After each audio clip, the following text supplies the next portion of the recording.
Isuru!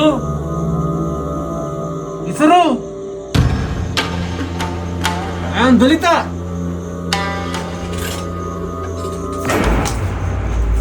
Give me your pass.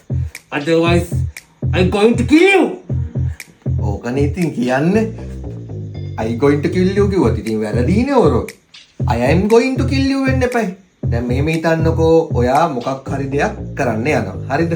එතකොට ඒක මම දෙයක් කරන්න යනවා කියන්න I am going to kill you කියලා කියන්න පුළුවන්. දැන් මම සින්දුවක් කියන්න යන්නේ. හරිද? එතකොට I am going to sing. මම ක්‍රිකට් සෙල්ලම් කරන්න යන්නේ.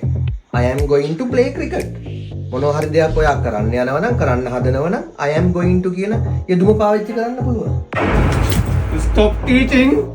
Don't angry me. ඕකනේ හොරෝ ඉතින් කියන්නේ. වැරදීනේ ඉතින් කිව්වා. අයියෝ. දැන් මේ ඔයාට කියන්න ඕනුනේ මාව තරහ ගස්සන්න එපා කියලානේ. දැන් ඉංග්‍රීසියෙන් කියනකොට මාව තරහ ගස්සන්න එපා කියලා don't angry me නෙමෙයි. Don't make me angry. තේරුණා? මොකද්ද? Don't make me angry. Don't make me angry. Don't make me angry. දැන් ඔයාලට පර්ස් එක නේ ඕන. ඔතන ඉන්නකෝ.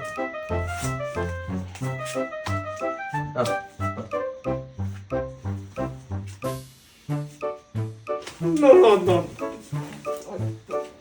හොරෝ. මෙප ඉංග්‍රීසි නැතුව හොරකමක්වත් කරන්න දෙයක් නෑ.